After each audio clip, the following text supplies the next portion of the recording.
we understand that Councilmember Margaret Chin and some other of your colleagues have introduced a bill that would regulate the adult daycare center industry in New York City. There have been many new adult daycare centers opening up, certainly in Flushing, in Chinatown, and in other parts of New York City. Do you think that this regulation is necessary? Well, the legislation is necessary in a way to regulate them so that they perform minimal standards, just like other senior centers. But in New York City, we have two kinds of senior centers. One are those traditional ones. They're always regulated by the city because city gives them funding. And the newer ones, they call adult daycare centers. They are actually opened by local groups or in cooperation with insurance companies. Those members are sign those insurance as their members, so they can use the facility to spend 4 hours a day, either to learn something, to give them a chance to rehab in the center. So because these are private pay. Yeah, they are insured. They are actually the state allocated Medicaid money to these insurance companies. This insurance company in turn give them their members certain benefits. They can, if they sign up for these benefits, they can use these senior centers 3 days a week, 4 hours a day. Actually, that's all they are allowed, 4 hours a day, 3 times a week. So they go there the idea is to don't let them sit at home, watch TV all day so that they can go out and socialize. They have friends, they can have a lunch there, they can learn ping pong, computer, or dancing, some kind of physical exercise. So that to strengthen up their muscles and brighten up the spirits. So the purpose of the legislation is to make sure that the minimum standards are met, that they do in fact get good care, good attention. Yes, yeah, those are the city doesn't want to regulate everything, but some of these adult daycare centers, they are not really adult daycare. They're just there to provide a meal. That's it. People go there, sign their names, and get their lunch, and then they leave. Those are not adult daycare centers, but some of them, they are just trying to cheat the government of the insurance company, or of the insurance money. So that's not right. So that's why we want regulations like those, so that when you want to open a daycare center, you have to perform, you really have programs, and you really have facilities, the minimum facilities for seniors, citizens to go there to have at least enjoy a quiet and safe afternoon. Right. And when do you think that this bill will come to a vote? In the next few months.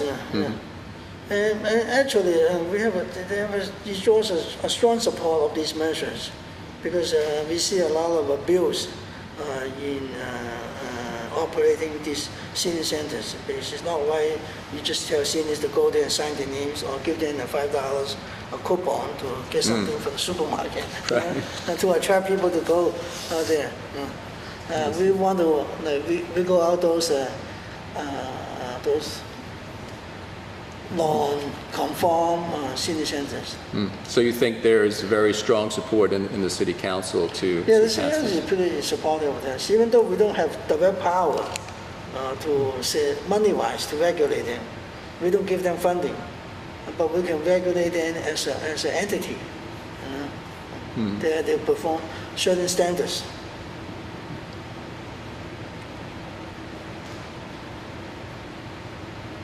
I understand that the paid sick leave law is now in effect in New York City, and many, if not all, employers are affected by it. And many employees now are able to take sick leave, not only for themselves, but to take sick leave to take care of family members who are sick. Yes.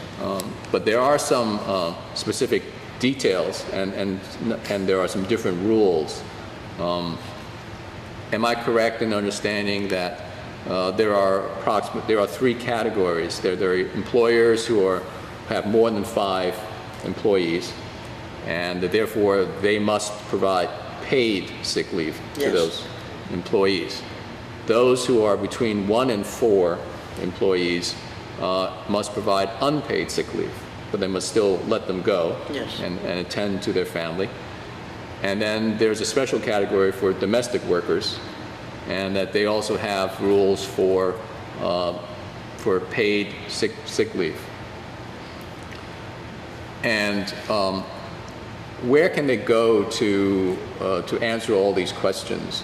Because obviously it's a very complicated set of rules.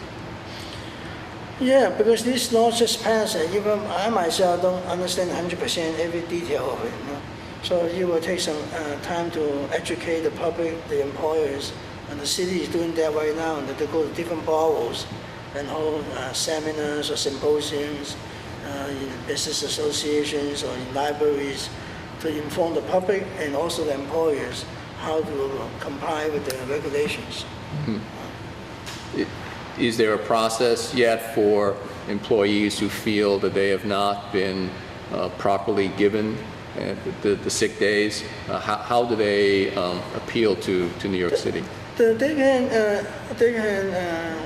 either call or email Consumer Affairs, because the Department of Consumer Affairs is delegated by the administration to enforce this regulation.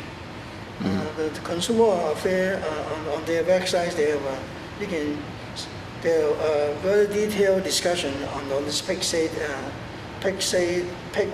paid sick leave regulations. Right. So anyone who's not into details can go online and check out the details. If they want to file a complaint, they can go through them, or they can call the Department of Labor. They know in detail about these regulations too. Right.